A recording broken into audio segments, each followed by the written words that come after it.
श्रुतिस्मृतिपुराणानामालयं करुणालयं नमामि नमामि भगवते। भगवत्पादशङ्करं लोकशङ्करं शङ्करं शङ्कराचार्यं केशवं बादरायणं सूत्रभाष्यकृतौ वन्दे भगवन्तौ पुनः पुनः भारतीकरुणापात्रं भारतीपदभूषणं भारतीपदमारूढं भारतीतीर्थमाश्रये विद्याविनयसम्पन्नं वीतरागं विवेकिनं वन्दे वेदान्ततत्त्वज्ञं विदुषेखरभारतीं परमं क्लिष्टवेदान्तं परया श्लक्ष्णया गिरा यो बोधयति तं वन्दे परमानन्दभारतीम्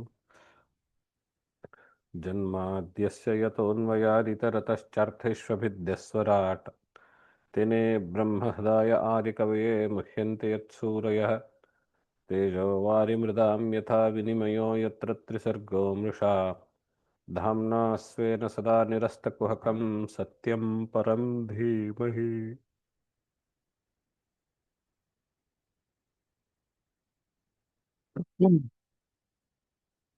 ಶುಕ ಮಹರ್ಷಿಗಳು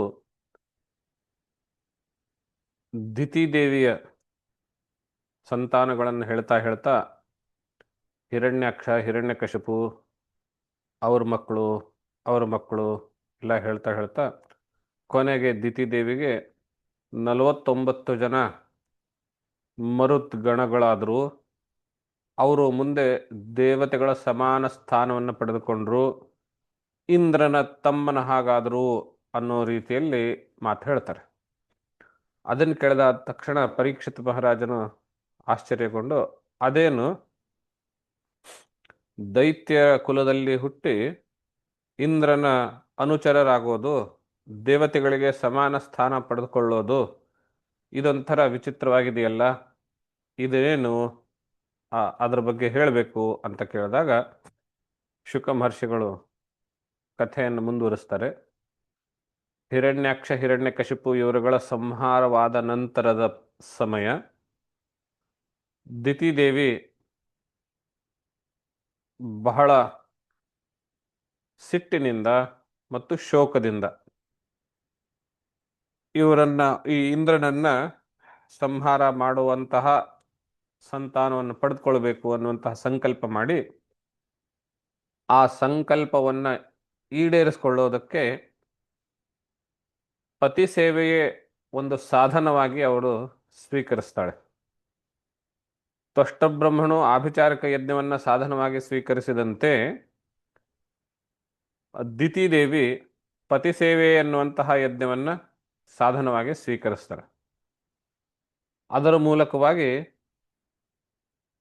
ಪತಿಯ ಮನಸ್ಸನ್ನ ಗೆದ್ದು ಪತಿಯಿಂದ ವಚನವನ್ನ ಪಡೆದುಕೊಳ್ಳುವಂತಹ, ಅಂದರೆ ನೀನು ಕೇಳಿರುವಂತಹ, ನಿನಗೆ ಬೇಕಾಗಿದ್ದನ್ನು ಕೊಡ್ತೀನಿ ಅನ್ನುವಂತಹ ವಚನವನ್ನ ತೆಗೆದುಕೊಳ್ಳುವಷ್ಟು ಮನಸ್ಸನ್ನ ಗೆಲ್ತಾಳೆ.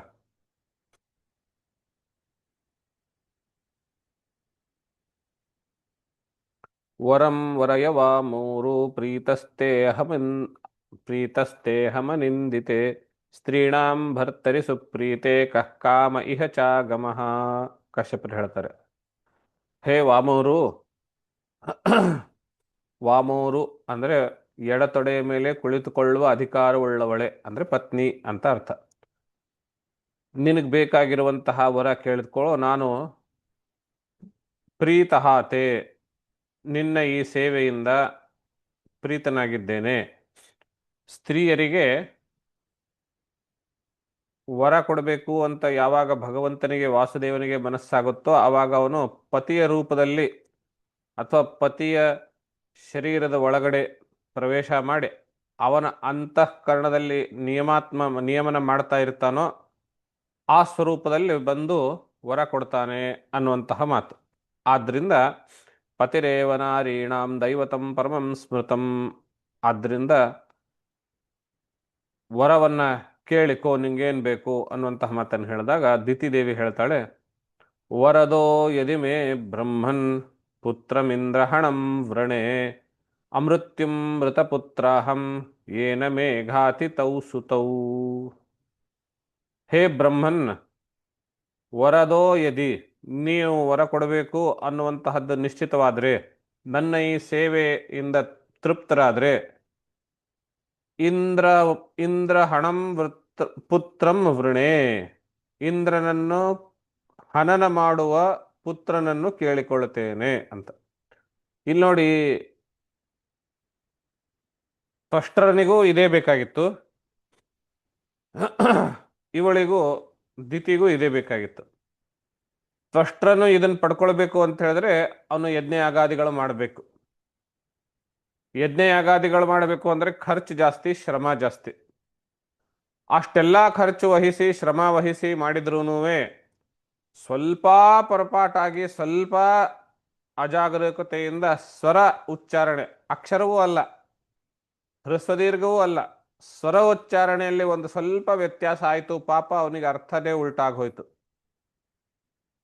ಈಗ ಯಾರು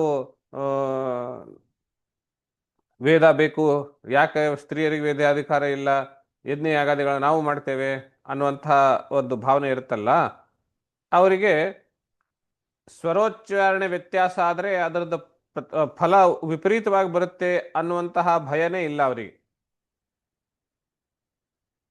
ಆದ್ರಿಂದ ಅಂತಹ ರಿಸ್ಕ್ಗೆ ಯಾಕೆ ಕೈ ಹಾಕಬೇಕು ಅನ್ನುವಂಥದ್ದು. ಪುರುಷರಿಗೆ ಮಾತ್ರ ಆ ಭಯ, ಯಾಕೆಂದ್ರೆ ಅವರಿಗಿರುವಂತಹ ಅದೇ ಮಾರ್ಗ. ಸ್ತ್ರೀಯರಿಗಿರುವಂತಹದ್ದು ಬಹಳ ಖರ್ಚಿಲ್ಲ, ಶ್ರಮ ಇದೆ, ಆದರೆ ತಕ್ಕ ಮಟ್ಟಿಗೆ ಕಡಿಮೆ ಇದೆ.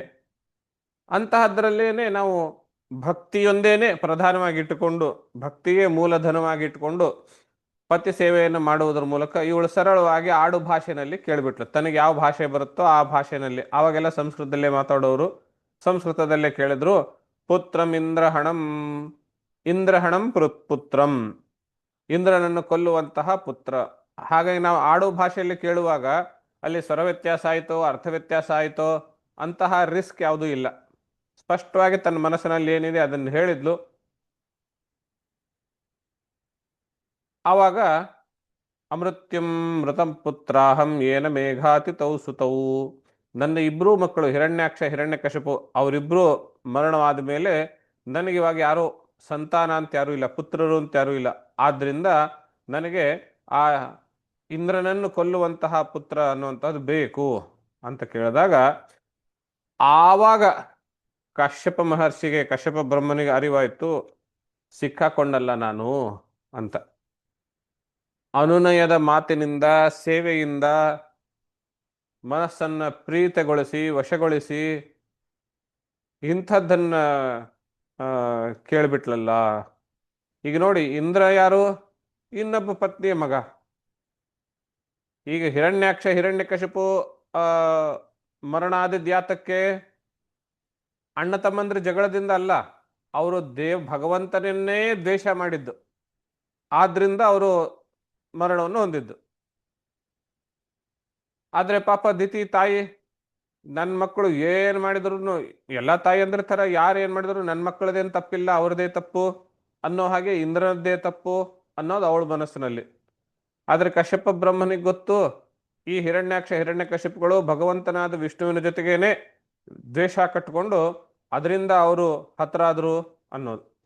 ಇವಾಗ ಅದಿತಿಯ ಮಗನಾದ ಇಂದ್ರನನ್ನ ಕೊಲ್ಲುವಂತಹ ಮಗನು ದ್ವಿತೀಯ ಹೊಟ್ಟೆಯಲ್ಲಿ ಹುಟ್ಟಬೇಕು.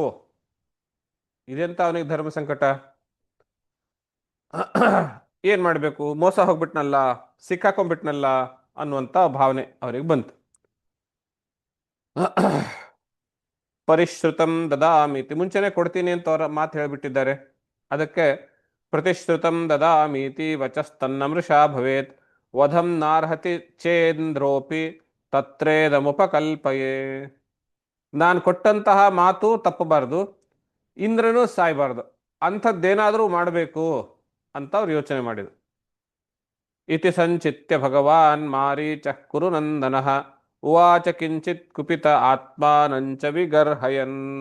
ಈ ಪ್ರಕಾರ ಯೋಚನೆ ಮಾಡಿ ಸ್ವಲ್ಪ ತಮ್ಮೇಲೇನೆ ತಾವು ಕೋಪಗೊಂಡು, ಯಾಕೆಂದ್ರೆ ನಾನು ಎಷ್ಟು ಬೇಗ ವಶವಾಗಿಬಿಟ್ನಲ್ಲ, ಎಷ್ಟು ಬೇಗ ಮರಳಾದ್ನಲ್ಲ ನಾನು ಅಂತ ತಮ್ಮೇಲೇನೆ ತಾವು ಸ್ವಲ್ಪ ಕೋಪ ಕೊಟ್ಕೊಂಡು ಆವಾಗ ಹೇಳಿದ್ರು ದಿತಿದೇವಿ. ಕಶ್ಯಪ ಉವಾಚ ಪುತ್ರಸ್ತೆ ಭವಿತಾ ಭದ್ರೇ ತೀಂದ್ರಃ ದೇವ ಬಾಂಧವಃ ಸಂವತ್ಸರಂ ಮೃತಂ ಇದಂ ಯದ್ಯಂಜೋ ಧಾರಯಿಷ್ಯಸಿ.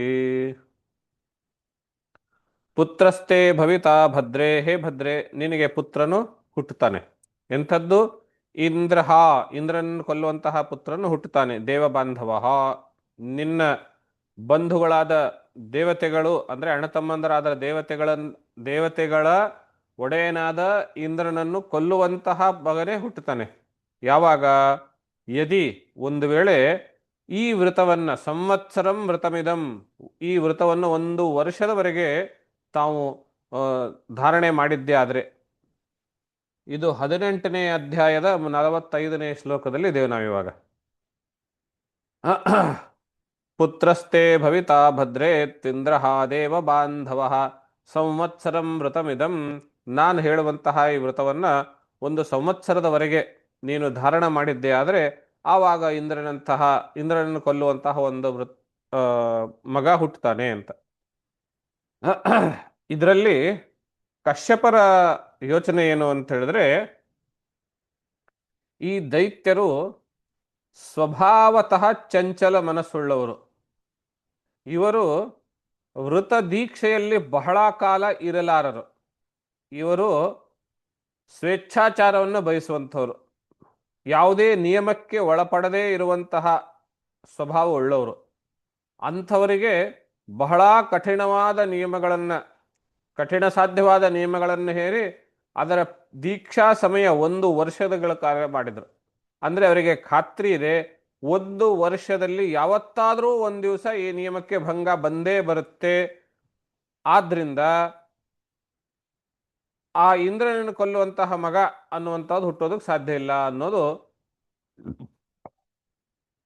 ಕಶ್ಯಪರಿಗೆ ಮನದಾಳದ ಒಂದು ಯೋಚನೆ. ಅವಾಗ ದಿತಿದೇವಿ ಹೇಳ್ತಾಳೆ, ಧಾರಯಿಷ್ಯೇ ವೃತಂ ಬ್ರಹ್ಮನ್ ಬ್ರೂಹಿ ಕಾರ್ಯಾಣಿ ಯಾನಿ ಮೇ ಯಾನಿ ಚೇಹ ನಿಷಿದ್ಧಾನಿ ನವೃತ್ರಂ ಘ್ರಂಥಿ ಯಾನ್ಯುತ. ನವ್ರತಂ ಘ್ರಂಥಿ ಯಾನ್ಯುತ. ಹೇ ಬ್ರಹ್ಮನ್, ಭಗವಂತನೇ, ಆ ವೃತವನ್ನು ನಾನು ಧಾರಣೆ ಮಾಡೋದಕ್ಕೆ ತಯಾರಿದ್ದೇನೆ, ದೀಕ್ಷೆಯನ್ನು ಧಾರಣೆ ಮಾಡೋದಕ್ಕೆ ತಯಾರಿದ್ದೇನೆ.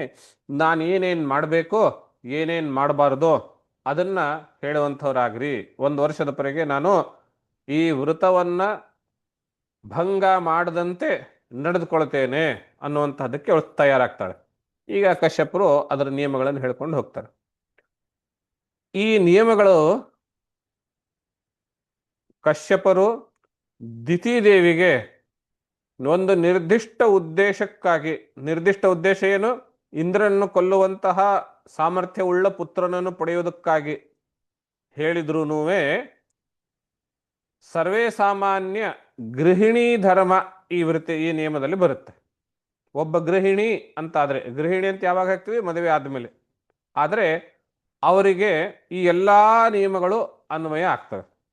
ಯಾವ ಗೃಹಿಣಿ ಇಲ್ಲಿ ಹೇಳಿರುವ ಥರ ನಿಯಮ ಪಾಲಿಸಿಕೊಂಡು ಇರ್ತಾಳೆಯೋ ಅವರಿಗೆ ಸತ್ಪುತ್ರರು, ಸೌಭಾಗ್ಯ ಮತ್ತು ತಮಗೆ ಬೇಕಾಗಿರುವಂತಹ ಇಷ್ಟಪೂರ್ತಿ ಇವೆಲ್ಲವೂ ಪ್ರಾಪ್ತವಾಗುತ್ತವೆ. ಇದು ಈ ವೃತ. ಜೊತೆಗೆ ಇದನ್ನೇ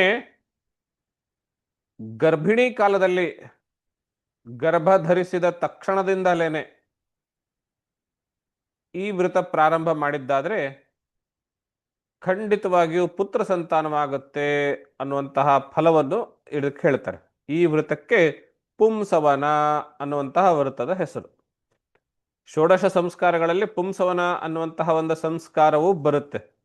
ಆ ಸಂಸ್ಕಾರ ಬೇರೆ, ಇಲ್ಲಿ ಪುಂಸವನ ಎನ್ನುವಂತಹ ವೃತ ಬೇರೆ. ಷೋಡಶ ಸಂಸ್ಕಾರದಲ್ಲಿ ಬರುವಂತಹ ಪುಂಸವನ ವೃತ ಮಾಡಬೇಕಾದದ್ದು ಆಕೆಯ ಗಂಡ, ಪತಿ. ಈ ಪುಂಸವನ ವೃತ ಮಾಡಬೇಕಾಗಿದ್ದು ಸ್ತ್ರೀ. ಆ ಪುಂಸವನ ಈ ಪುಂಸವನ ವ್ಯತ್ಯಾಸ ಇದೆ, ಹೆಸರು ಒಂದೇ, ಪುಂಸವನ. ಏನೇನು ಗೃಹಿಣಿ ಧರ್ಮಗಳು ಅಂತ ನಾವು ನೋಡ್ತಾ ಹೋದ್ರೆ ಇಲ್ಲಿ ವಿಶೇಷವಾಗಿ ದಿತಿ ದೇವಿಗೆ ಮಾಡಬೇಕಾಗಿರುವಂತಹ ನಿಯಮಗಳು, ವರ್ಷ ಪರ್ಯಂತ ಮಾಡಬೇಕಾಗಿರುವಂಥದ್ದು ಏನೇನು? ನಹಿಂಸ್ಯಾತ್ ಭೂತ ಜಲಾನಿ ನಶಪೇನ್ನಾವೃತಂ ನಾನೃತಂ ವದೇತ್ ನಚ್ಛಿಂದ್ಯಾನ್ನ ಖರೋಮಾಣಿ ನ ಸ್ಪೃಶೇದ್ಯದ ಮಂಗಳಂ. ನಹಿಂಸ್ಯಾತ್ ಭೂತ ಜಾಲಾನಿ, ಯಾವ ಪ್ರಾಣಿಗಳನ್ನು ನೀನು ಹಿಂಸೆ ಮಾಡಕೂಡುದು. ಯಾವ ಪ್ರಾಣಿ ಅಂತ ಹೇಳಿದ್ರೆ ಅದರಲ್ಲಿ ಇರುವೆಗಳು ಬಂದು ನಡಿಬೇಕಾದ್ರೆ ಇರುವೆಗಳು ಕ್ರಿಮಿಕೀಟಗಳು ನೋಡ್ಕೊಂಡೇ ನಡೆಯೋದು, ಅದನ್ನು ಸೇರಿಸುವನು. ನ ಶಪೇನ್, ಕೆಟ್ಟ ಮಾತುಗಳನ್ನ ಬೈಗಳನ್ನ ಮಾತಾಡ್ಕೊಡುದು. ಅನೃತಂ ವದೇತ್, ಸುಳ್ಳನ್ನು ಹೇಳ್ಕೊಡುದು. ನಚಿಂದ್ಯಾನ್ ನಖರೋಮಾಣಿ, ಕೂದಲು ಮತ್ತು ಉಗುರು ಇವುಗಳನ್ನು ಕತ್ತರಿಸುವ ಹಾಗಿಲ್ಲ. ನ ಸ್ಪೃಶೇದ್ ಯದ್ ಅಮಂಗಳಂ, ಅಮಂಗಳವಾಗಿರುವಂತಹದ್ದು ಯಾವುದನ್ನು ಸ್ಪರ್ಶ ಮಾಡುವಂತಹದ್ದಲ್ಲ, ಅಮಂಗಳಕರವಾಗಿರುವಂತಹದ್ದು. ಅಮಂಗಳಕರ ಅಂದ್ರೆ ಯಾವುದು? ಸ್ಮಶಾನದಲ್ಲಿ ಇರುವಾಗ ಸಿಗುವಂತಹ ಅಸ್ಥಿ ಇತ್ಯಾದಿಗಳು, ಅಮೇಧ್ಯ ವಸ್ತುಗಳು, ನಾಯಿ ಇತ್ಯಾದಿ. ನಿಮಗೆ ಗೊತ್ತಿದೆಯೋ ಇಲ್ವೋ, ಸ್ಮಶಾನದ ಅಸ್ಥಿ ಮುಟ್ಟೋದು, ಶ್ವಾನವನ್ನ ಮುಟ್ಟೋದು, ಚಾಂಡಾಲನನ್ನ ಮುಟ್ಟೋದು, ಅಮೇಧ್ಯವನ್ನ ಮುಟ್ಟೋದು ಇವೆಲ್ಲವೂ ಒಂದೇ ಅಂತ ಹೇಳ್ತಾರೆ. ಅಂದ್ರೆ ಏನರ್ಥ? ಚಾಂಡಾಲದ ಸ್ಪರ್ಶದಿಂದ ಅಥವಾ ಸ್ಮಶಾನದ ಅಸ್ಥಿಯ ಸ್ಪರ್ಶದಿಂದ ಏನಾಗುತ್ತೆ ಅಂದ್ರೆ, ನಾವು ಇಷ್ಟು ದಿವಸದವರೆಗೆ ಏನೇನೋ ದಾನ ಮಾಡಿ, ತಪಶ್ಚರ್ಯ ಮಾಡಿ, ವ್ರತ ಮಾಡಿ, ಹೋಮಾದಿಗಳು ಮಾಡಿ, ಸಂಧ್ಯಾ ವಂದನೆ, ಪೂಜೆ ಇತ್ಯಾದಿಗಳ ಮಾಡಿ ಏನೇನೋ ಒಂದಿಷ್ಟು ಬ್ರಹ್ಮವರ್ಚಸ್ಸು ಅಥವಾ ಪುಣ್ಯ ಭಾಗ ಅನ್ನೋದು ಸಂಪಾದನೆ ಮಾಡಿರ್ತೀವಲ್ವಾ, ಆ ಸ್ಪರ್ಶದಿಂದ ಮಾಡಿರೋ ಸಂಪಾದನೆ ಎಲ್ಲವೂ ಹೊರಟೋಗುತ್ತೆ. ಮನೆಯಲ್ಲಿ ನಾಯಿ ಕಟ್ಟೋರು ಬಹಳ ಕೇಳಿಸ್ಕೊಳ್ಬೇಕು ಈ ಮಾತನ್ನು.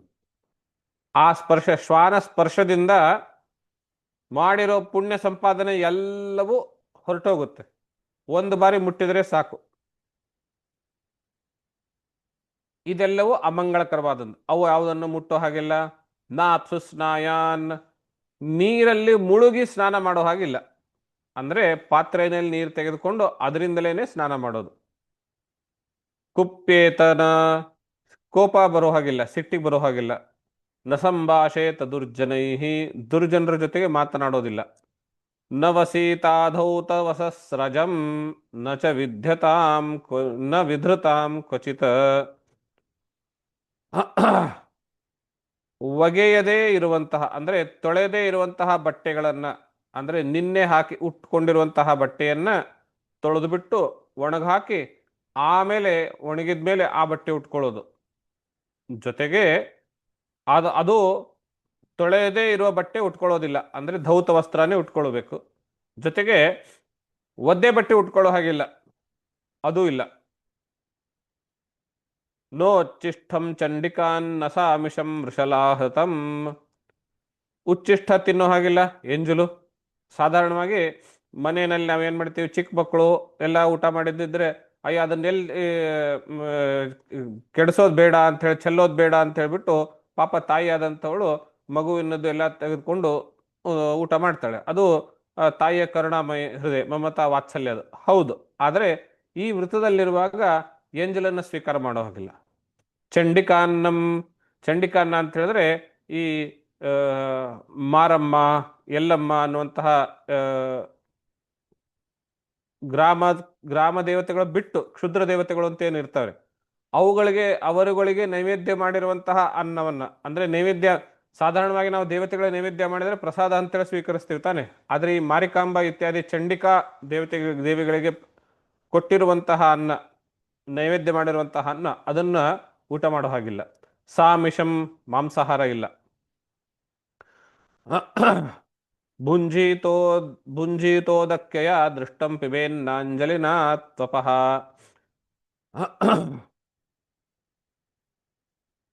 ಉದಕಯ ದೃಷ್ಟಂ, ರಜಸ್ವಲೆಯಾಗಿರುವರು ಮುಟ್ಟಿರುವಂತಹ ಅನ್ನವನ್ನ ಊಟ ಮಾಡೋ ಹಾಗಿಲ್ಲ. ಆಮೇಲೆ ಬೊಗಸೆಯಿಂದ ನೀರು ಕುಡಿಯೋ ಹಾಗಿಲ್ಲ. ಕೈ ಕಾಲುಗಳನ್ನು ತೊಳೆದುಕೊಂಡ ಮೇಲೆ, ಎಲ್ಲಾ ಶ್ಲೋಕಗಳನ್ನು ಓದ್ಲಿಕ್ಕೆ ಹೋಗೋದಿಲ್ಲ, ಬಹಳ ಸಮಯ ಆಗುತ್ತೆ.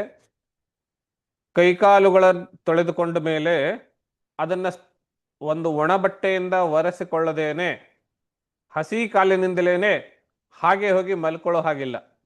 ಮಲ್ಕೊಳ್ಳುವಾಗ್ಲೂ ಉತ್ತರ ಕಡೆಗೆ ಪಶ್ಚಿಮದ ಕಡೆಗೆ ತಲೆ ಹಾಕ್ಕೊಂಡು ಮಲ್ಕೊಳ್ಳೋ ಹಾಗಿಲ್ಲ. ಆಮೇಲೆ ಇರುವು, ಹುಳ, ಹುಪ್ಪಟೆ ಇತ್ಯಾದಿಗಳು ಮುಟ್ಟಿರುವಂತಹ ಅನ್ನ ಅದನ್ನು ಸ್ವೀಕಾರ ಮಾಡೋ ಹಾಗಿಲ್ಲ, ಅದನ್ನು ತೆಗೆದುಕೊಳ್ಳಬಹುದು.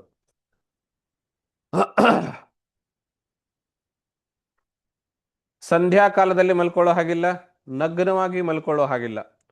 ನಿತ್ಯವೂ ಧೌತ ವಸ್ತ್ರಗಳನ್ನೇ ಧರಿಸ್ಕೊಳ್ಬೇಕು. ಕೂದಲನ್ನ ಬಿಟ್ಕೊಂಡು ಹೆಣಲು ಹಾಕದೇನೆ ಮನೆಯಿಂದ ಆಚೆ, ಹೊಸ್ತಿಲ ಆಚೆ ಹೋಗೋ ಹಾಗಿಲ್ಲ. ಗಂಧ, ಪುಷ್ಪ, ತಾಂಬೂಲು, ವಾಯನ ಅಂದ್ರೆ ಬಾಗಿಣ, ಇವುಗಳನ್ನೆಲ್ಲವನ್ನು ಪುತ್ರವತಿಯಾದ ಮುತ್ತೈದೆಗೆ ಸಾಧ್ಯವಾದಷ್ಟು ಸಂಖ್ಯೆಯಲ್ಲಿ ಪೂಜಿಸಿ, ಅವರನ್ನ ಪೂಜಿಸಿ ಅವರಿಗೆ ಬಾಗಿಣ ಕೊಡೋದು ಅಂತ ನಾವೇನು ಹೇಳ್ತೀವಿ, ಹಾಗೆ ಕೊಡ್ತಾ ಇರೋದು ಪ್ರತಿನಿತ್ಯ ಸಾಧ್ಯವಾದಷ್ಟಿಲ್ಲ. ಈ ಪ್ರಕಾರ ಇಷ್ಟೆಲ್ಲ ನಿಯಮಗಳನ್ನ ಇಟ್ಕೊಂಡು ಸಂಧ್ಯಾ ಕಾಲದಲ್ಲಿ ಅಂದ್ರೆ ಅದು ಪ್ರಾತಃ ಕಾಲ ಮತ್ತು ಸಂಧ್ಯಾ ಕಾಲ, ಸಾಯಂಕಾಲ, ಆ ಸಮಯದಲ್ಲಿ ಮಲಗಿಕೊಳ್ಳೋ ಹಾಗಿಲ್ಲ.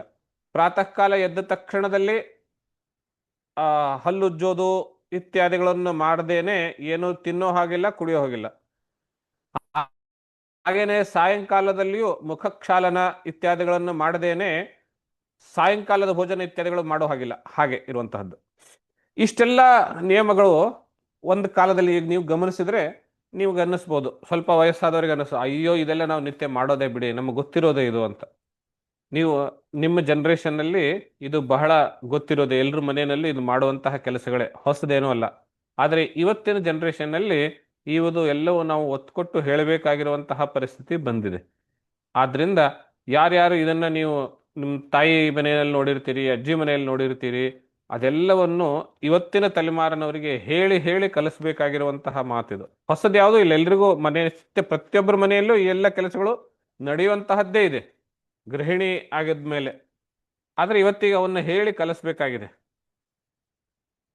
ಇಷ್ಟೆಲ್ಲ ನಿಯಮಗಳು ಹೇಳಿದ ಮೇಲೆ ಅವಳು ಒಪ್ಪಿಕೊಂಡು ಮರುದಿವಸದಿಂದಲೇನೆ ತನ್ನ ಆ ವ್ರತದ ದೀಕ್ಷೆಯನ್ನ ಪಡೆದುಕೊಳ್ಳುತ್ತಾಳೆ. ತನ್ನ ಗರ್ಭದಲ್ಲಿ ಸಾಕ್ಷಾತ್ ಬ್ರಹ್ಮ ತೇಜಸ್ಸೇ ಇದೆ ಎನ್ನುವಂತಹ ಭಾವನೆಯಿಂದ ಆ ಗರ್ಭ ರಕ್ಷಣೆಗಾಗಿ ಈ ಎಲ್ಲ ನಿಯಮಗಳನ್ನು ಪಾಲಿಸ್ತಾ ಹೆಚ್ಚು ಕಡಿಮೆ 1 ವರ್ಷ ಹತ್ರ ಕಾಲವನ್ನ ಯಶಸ್ವಿಯಾಗಿ ನೆರವೇರಿಸ್ತಾಳೆ. ಈ ವಿಚಾರ ಎಲ್ಲ ಇಂದ್ರನಿಗೆ ಗೊತ್ತಾದ ಮೇಲೆ ಆ ಮಗು ಏನಾದರೂ ಹುಟ್ಟುಬಿಟ್ರೆ ನನಗೆ ಸಂಚಕಾರ ಅಂತ ಇಟ್ಕೊಂಡು ಅವನು ಒಬ್ಬ ಋಷಿ ವೇಷ ಧರಿಸ್ಕೊಂಡು ಅವಳ ಆಶ್ರಮದಲ್ಲಿ, ದ್ವಿತೀಯ ಆಶ್ರಮದಲ್ಲಿಯೇನೆ ಬಂದು ಯಾವಾಗ ಇವಳು ಈ ನಿಯಮಗಳನ್ನು ಭಂಗ ಮಾಡ್ತಾಳೆಯೋ ಅಂತ ದಾರಿ ಕಾಯ್ತಾ ಕಾಯ್ತಾ ಅಲ್ಲಿ ಅವಳ ಮಾರು ವೇಷದಲ್ಲಿ ಸೇವೆ ಮಾಡ್ತಾ ಕೂತಿರ್ತಾನೆ ಇಂದ್ರ. ಅಲ್ಲಿ ಹೆಚ್ಚು ಕಡಿಮೆ 1 ವರ್ಷಕ್ಕೆ ಸಮಸಮವಾಗಿ ಇನ್ನೊಂದು ಸ್ವಲ್ಪ ದಿವಸ, 1 ವಾರ 2 ವಾರ ಅಷ್ಟು ಬಾಕಿ ಇರುವಾಗ ಒಂದು ದಿವಸ ಅವಳು ಮಧ್ಯಾಹ್ನದ ನಂತರದಲ್ಲಿ, ಮಧ್ಯಾಹ್ನದ ವಿಶ್ರಾಂತಿ ಆದ ಮೇಲೆ ಸಾಯಂಕಾಲದ ಹೊತ್ತಿನಲ್ಲಿ ಮುಖಮಾರ್ಜನ ಮಾಡಿಕೊಳ್ಳದೇನೆ ಕ್ಷೀರಾದಿಗಳನ್ನು ಸ್ವೀಕರಿಸ್ತಾಳೆ. ಇಂದ್ರನಿಗೆ ಇಷ್ಟ ಸಾಕಾಗಿತ್ತು, ತಪ್ಪಿದ್ಲು, ನಿಯಮ ಭಂಗ ಆಯ್ತಿಲ್ಲಿ ಅಂತ. ತಕ್ಷಣದಲ್ಲೇನೆ ಅದೇ ಸಮಯದಲ್ಲೇನೆ ಅವಳು ಶರೀರ ಪ್ರವೇಶ ಮಾಡ್ತಾನೆ. ಆಮೇಲೆ ಅವಳು ಕ್ಷೀರಾದಿಗಳು ಮಾಡಿ ಸಾಯಂಕಾಲದ ಕೆಲಸ ಮುಗಿಸ್ಕೊಂಡು ಮಲ್ಕೊಳ್ತಾಳೆ. ಸಾಯಂಕಾಲ ಮುಖ ತೊಳೆದುಕೊಂಡು ಅಲಂಕರಣ ಮಾಡ್ಕೊಳ್ಬೇಕಾಗಿತ್ತು, ಅದನ್ನು ಬಿಟ್ಲವಳು. ಆದ್ರೂ ಇವತ್ತಿಗೂ ನೀವು ಮನೆಯಲ್ಲಿ ನೋಡ್ತೀರಿ, ಪ್ರತಿನಿತ್ಯ ಸಂಜೆ ಆದ ತಕ್ಷಣ ತಾಯಿ ಮಕ್ಕಳಿಗೆ ಹೇಳ್ತಿರ್ತಾರೆ, ಸಂಜೆ ಆಯ್ತು ಮುಖ ತೊಳ್ಕೊಳ್ರಿ. ನಮ್ಮ ಕಡೆ ಏನು ಹೇಳ್ತಾರೆ, ಮುಖ ಎಲ್ಲ ತೊಳ್ಕೊಂಡು ಕುಂಕುಮ ಮುಖ ಪ್ರಕ್ಷಾಲನೆ, ಕುಂಕುಮ ಇತ್ಯಾದಿಗಳನ್ನು ಬೆಳಗ್ಗೆ ಹಚ್ಕೊಂಡ್ರು ಮತ್ತೆ ಮುಖ ತೊಳೆದುಕೊಂಡು ಹಚ್ಕೊಳ್ಬೇಕು, ಮತ್ತೊಂದು ಬಾರಿ ಅಲಂಕರಣ ಮಾಡ್ಕೊಳ್ಬೇಕು ಅನ್ನುವಂಥದ್ದು ಒಟ್ಕೊಟ್ಟು ಹೇಳ್ತಾರೆ. ಯಾಕೆ? ಆ ಒಂದು ಕೆಲಸ ಒಂದೇ ಒಂದು ದಿವಸ ಬಿಟ್ಟಿದ್ರಿಂದ ದಿತಿ ದೇವಿ ಏನಾಯ್ತು, ಆ ನಿಯಮಕ್ಕೆ ಭಂಗವಾದ್ರಿಂದ ಇಂದ್ರ ಅವಳ ಶರೀರ ಪ್ರವೇಶ ಮಾಡಿ ರಾತ್ರಿ ಅವಳು ಮಲಗಿದಾಗ ಅವಳ ಗರ್ಭ ಪ್ರವೇಶ ಮಾಡಿ ಗರ್ಭದಲ್ಲಿ ಇನ್ನೇನು 1 ವಾರ 2 ವಾರದಲ್ಲಿ ಜನನ ತಾಳುವಂತಹ ಆ ಶಿಶುವನ್ನ, ಗರ್ಭಸ್ಥ ಶಿಶುವನ್ನ ಇಂದ್ರನು ತನ್ನ ವಜ್ರ ಆಯುಧದಿಂದ 7 ಭಾಗ ಮಾಡ್ತಾನೆ. 7 ಭಾಗ ಮಾಡಿದ್ರೂ ಆ 7 ಭಾಗಗಳು ಸಾಯೋದಿಲ್ಲ. ಕಶ್ಯಪನ ವರ ಅಲ್ವೇ, ಅದ್ಹೇಗೆ ಸತ್ತು ಹೋಗ್ತವೆ? ಕಶ್ಯಪ ಯಾರು? ಸಾಕ್ಷಾತ್ ಬ್ರಹ್ಮವೇ, ಬ್ರಹ್ಮನ ಅಂಶದಿಂದಲೇನೆ. ನವಬ್ರಹ್ಮರಾದ ಮರೀಚರಿಂದ ಹುಟ್ಟಿರುವಂತವನು, ಮರೀಚನ ಮಗನು. ಆದ್ದರಿಂದ ಅದು ಮತ್ತು ಇವಳು ಇಷ್ಟು ನಿಷ್ಠೆಯಿಂದ 1 ವರ್ಷದವರೆಗೆ ತಪಶ್ಚರ್ಯ ರೂಪದಲ್ಲಿ ವೃತ್ತ ನಿಯಮಗಳನ್ನು ಮಾಡಿದ್ದಾಳೆ. ಅವಳ ಆ ನಿಯಮದ ಫಲವೂ ಇದೆ, ಆದ್ರಿಂದ ಅದು ಸಾಯೋದಿಲ್ಲ. ಇಂದ್ರ ಸ್ವಲ್ಪ ಗಲ್ಲಿಬಿಲ್ಲಿಗೊಳ್ತಾನೆ. 7 ತುಂಡು ಮಾಡಿದರೂ ಸಾಯ್ಲಿಲ್ಲವಲ್ಲ ಇವಳು ಅಂತ ಹೇಳಿ ಮತ್ತೆ ಒಂದೊಂದನ್ನು ಮತ್ತೆ ಪುನಃ 7 ತುಂಡುಗಳನ್ನು ಮಾಡ್ತಾನೆ. ಆವಾಗ ಒಟ್ಟೆಲ್ಲ ಸೇರಿ 49 ತುಂಡುಗಳಾಗ್ತವೆ. ಆ 49 ತುಂಡುಗಳು ಪುನಃ ಇನ್ನ ಜೀವ ಇದೆ, ಪುನಃ 49 ಶರೀರಗಳೇ ಇದ್ದಾವೆ. ಆ ಎಲ್ಲವೂ ಕೇಳ್ಕೊಂಡ್ಬಿಟ್ಟು ಅವು ಮಾತಾಡ್ತವೆ. ಇಂದ್ರ, ಯಾಕಾದ್ರೆ ನಾವೇನ್ ತಪ್ಪು ಮಾಡಿದೀವಿ ಕಣಯ್ಯ, ನಾನು ನಿಮ್ಮ ತಮ್ಮಂದ್ರ ಅಲ್ವೇ ನಾವು, ನಮ್ಮ ಮೇಲೆ ಯಾಕೆ ನಿಂಗಿಷ್ಟು ಹಾಗೆ ಅನ್ನುವಂತಹ ಅತ್ಯಂತ ಕರುಣೆಯಿಂದ ಆ ಮಾತುಗಳು ಆ ಮಕ್ಕಳಂತ ಕೇಳ್ತಾರೆ. ಚಕರ್ತ ಸಪ್ತಧಾ ಗರ್ಭಂ ವಜ್ರೇಣ ಕನಕ ಪ್ರಭಂ ರುದಂತಂ ಸಪ್ತಧೈಕೈಕಂ ಮಾಂ ರೋಧಿ ರಿತಿತಾನ್ ಪುನಃ. 7 ಭಾಗಗಳನ್ನು ಮಾಡ್ತಾನೆ. ಪುನಃ ಅವು ಅಳ್ತಾ ಇರೋದನ್ನು ಮುಂದುವರಿಸಿದ್ರಿಂದ, ಅಳ್ತಾ ಇದ್ದಾವೆ ಅಂದ್ರೆ ಜೀವಂತ ಇದ್ದಾವೆ ಅಂತ ಅರ್ಥ. ಮತ್ತೆ ಮುಂದುವರಿಸಿದ ಪುನಃ ಒಂದೊಂದನ್ನು 7 ಭಾಗ ಮಾಡ್ತಾನೆ. ಅಳಬೇಡಿ ಅಳಬೇಡಿ ಅಂತ ಹೇಳಿ ಮತ್ತೆ ಅಳ್ತಾ ಇದ್ದಾವೆ. ಆವಾಗ ತೇ ತಮೂಚು ಪೀಡ್ಯಮಾನ ಸರ್ವೇ ಪ್ರಾಂಜಲಯೋ ನೃಪ ಭ್ರಾತರೋ ಭರತಸ್ತೇದ್ಯ ಖಿನ್ನ ಇಂದ್ರಜಿಘಾಂಸಸಿ. 62-63ನೇ ಶ್ಲೋಕ.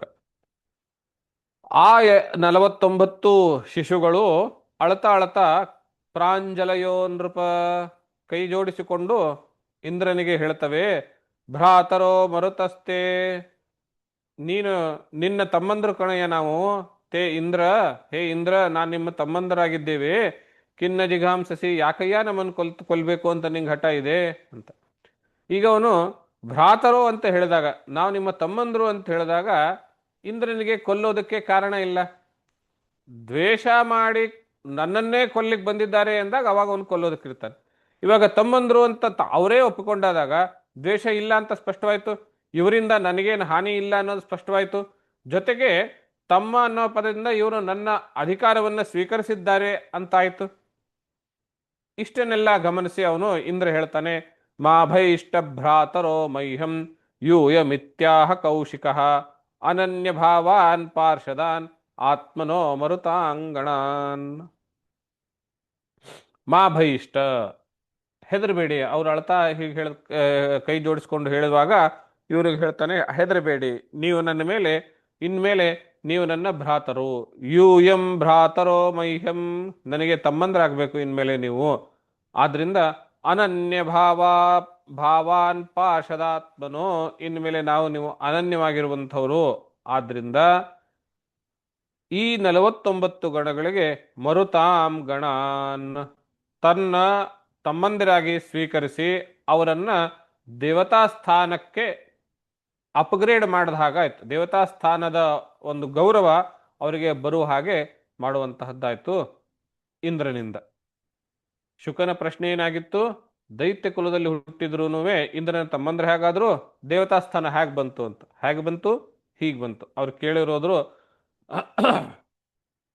ಆ ಇಂದ್ರ ದ್ವಿತೀಯ ಗರ್ಭ ಪ್ರವೇಶ ಮಾಡಿ ಗರ್ಭವನ್ನ ಸಪ್ತಭಾಗ ಮಾಡಿ ಮತ್ತೆ ಒಂದೊಂದನ್ನು ಪುನಃ ಸಪ್ತಭಾಗ ಮಾಡಿದ್ರು. ಆ ಶಿಶುಗಳು ಅಳ್ತಾ ಅಳ್ತಾ, ಯಾಕೆ ನಮ್ಮ ಮೇಲೆ ಇಷ್ಟೊಂದು ದ್ವೇಷ, ನಾವು ನಿಮ್ಮ ತಮ್ಮಂದ್ರಲ್ವೇ ಅಂತ ಕೇಳಿದಾಗ ಇಂದ್ರನ ಎಲ್ಲ ದ್ವೇಷ ಕೋಪ ಕರಗಿ ಅವರನ್ನ ತಮ್ಮಂದ್ರು ಅಂತ ಹೇಳಿ ಇವನು ಸ್ವೀಕಾರ ಮಾಡ್ತಾನೆ, ಅವರು ಒಪ್ಕೊಳ್ತಾರೆ. ಹಾಗಾಗಿ ಈ ಕಡೆ ಪಾರ್ಟಿಗೆ ಬಂದ ಮೇಲೆ ಅವರು ದೇವತೆಗಳು ಅಂತ ಗುರುಸ್ಕೊಳ್ತಾರೆ. ಅವರೇ ಮರುದ್ ಗಣಗಳು, ಅವರೇ ಮರುತ್ತು ದೇವತೆಗಳು.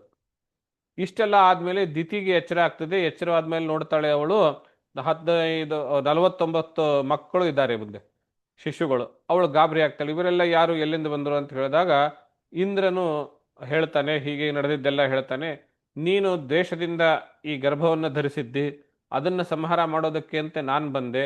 ಆದರೆ ಈ ಶಿಶುಗಳು ದ್ವೇಷ ಮರೆತು ನಾನು ನಿನ್ನ ತಮ್ಮಂದ್ರು ಅಂತ ಹೇಳಿದಾಗ ನಾನು ಎಲ್ಲ ದ್ವೇಷವನ್ನು ಮರೆತು ಬಿಟ್ಟು ಮತ್ತೆ ಅವರನ್ನ ನನ್ನ ತಮ್ಮಂದ್ರು ಅಂತ ಸ್ವೀಕಾರ ಮಾಡಿದ್ದೇನೆ. ಇವಾಗ ಅವರು ಮರುದೇವತೆಗಳಾಗಿದ್ದಾರೆ ಎನ್ನುವ ರೀತಿಯಲ್ಲಿ ಹೇಳಿದಾಗ, ಈ ಪ್ರಕಾರ ಆ ದೈತ್ಯ ಕುಲದಲ್ಲಿ ಹುಟ್ಟಿರುವಂತಹ 49 ಮರುತ್ ಗಣಗಳು ಇಂದ್ರನ ಜೊತೆಗೆ ಸೇರಿ ಇಂದ್ರನ ತಮ್ಮಂದಿರಾಗಿ ಮರುತ್ ದೇವತೆಗಳು ಅನ್ನುವಂಥದ್ದು ಆಗ್ತಾರೆ. ಇಂದ್ರ ಉವಾಚ ಅಂಬತೇಹಂ ವ್ಯವಸಿತಂ ಅವದಧ್ಯ ಅವಧಾರ್ಯಾಗತೋಂತಿಕಂ ಲಬ್ಧಾಂತರೋಚ್ಛಿದಂ ಗರ್ಭಮರ್ಥ ಬುದ್ಧಿರ್ನ ಧರ್ಮವಿತ್. ಧರ್ಮ ಸೂಕ್ಷ್ಮ ಬಲ್ಲಂಥವರು ಈ ದ್ವೇಷವ ಇಲ್ಲ ಅನ್ನೋದು ಗೊತ್ತಾದ ಮೇಲೆ ನಾನು ಅವರನ್ನು ತಮ್ಮಂದ್ರು ಅನ್ನುವಂತಹ ಸ್ವೀಕಾರ ಮಾಡಿ ಅವರನ್ನ ದೇವತೆಗಳಾಗಿ ಮಾಡಿಸಿದ್ದೇನೆ. ಆದ್ರಿಂದ ನೀನು ದ್ವೇಷವನ್ನ ಬಿಡುವಂಥವಳಾಗು, ಅಥವಾ ನನ್ನಿಂದ ನಿನಗೆ ಯಾವ ರೀತಿ ಇನ್ನು ಮುಂದೆ ಹಾನಿ ಅನ್ನುವಂತಹದ್ದಾಗಿಲ್ಲ. ನಾನು ಆ ರೀತಿ ಗರ್ಭ ಹನನ ಮಾಡಬೇಕು ಅಂತ ಹೇಳಿ ಯೋಚನೆ ಮಾಡಿರೋದ್ರಿಂದಲೂ ನನಗೆ ನನ್ನ ಮೇಲೆ ಕೋಪ ಇದ್ರೆ ಕ್ಷಮಿಸ್ಬಿಡು ಅಂತ. ತದಿದಂ ಮಮ ದೌರ್ಜನ್ಯಂ ಬಾಲಿಶಸ್ಯ ಮಹೀಯಸಿ ಕ್ಷಂತಮರ್ಹಸಿ ಮಾತಸ್ತಂ ದಿಷ್ಟ್ಯಾ ಗರ್ಭೋ ಮೃತೋತ್ಥಿತಃ. ನಾನು ಈ ಮಾಡಿರುವಂತಹ ಪ್ರಯತ್ನ, ಗರ್ಭವನ್ನು ಹೊಕ್ಕಿ ಸಂಹಾರ ಮಾಡಬೇಕು ಅನ್ನುವಂತಹ ಪ್ರಯತ್ನ, ಇದು ನೀನು ಕ್ಷಮೆ ಮಾಡು ಅನ್ನುವಂತಹ ರೀತಿಯಲ್ಲಿ ತಾಯಿಯನ್ನು ಕೇಳ್ತಾನೆ. ಈ ಪ್ರಕಾರ ಮರುತ್ ದೇವತೆಗಳ ಒಂದು ಸೃಷ್ಟಿ ಅನ್ನುವಂತಹದ್ದು ನಡೆಯುತ್ತೆ. ದೈತ್ಯ ಕುಲದಲ್ಲಿ ಹುಟ್ಟಿದ್ರು ಅವರು ದೇವತೆಗಳ ಒಂದು ಸ್ಥಾನ ಪಡೆದುಕೊಳ್ಳುತ್ತಾರೆ ಅನ್ನುವಂತಹ ಕಥಾಭಾಗ. ಇಲ್ಲಿಗೆ ಶ್ರೀಮದ್ ಭಾಗವತ ಮಹಾಪುರಾಣದ 6ನೇಯ ಸ್ಕಂಧ ಸಂಪೂರ್ಣವಾಗಿ ಮುಗಿಯುತ್ತೆ. ಮುಂದಿನ ದಿನಗಳಲ್ಲಿ 7ನೇ ಸ್ಕಂದಕ್ಕೆ ಕಾಲು ಹಾಕೋಣ ಅಂತ ಹೇಳ್ತಾ ಈ ವಿಚಾರವನ್ನು, ಮರುದ್ಗಣಗಳ ಸೃಷ್ಟಿ ವಿಚಾರವನ್ನ ತಮ್ಮೆಲ್ಲದ ಹೃದಯಕಮಲ್ಲಿರುವಂತಹ ಪರಮಾತ್ಮನ ಅಡಿಯಲ್ಲಿ ಅರ್ಪಿಸಿ ವಾಣಿಗೆ ವಿರಾಮ ನೀಡುತ್ತೇವೆ. ತತ್ಸತ್ ಶ್ರೀಕೃಷ್ಣಾರ್ಪಣಮಸ್ತು. ಎಲ್ರಿಗೂ ನಮಸ್ಕಾರ. ಗುರುಗಳೇ ನಮಸ್ಕಾರ. ಒಟ್ಟು ಎಷ್ಟು ಸ್ಕಂದಗಳು ಗುರುಗಳೇ ಇದರಲ್ಲಿ? 12. Thank you Guru.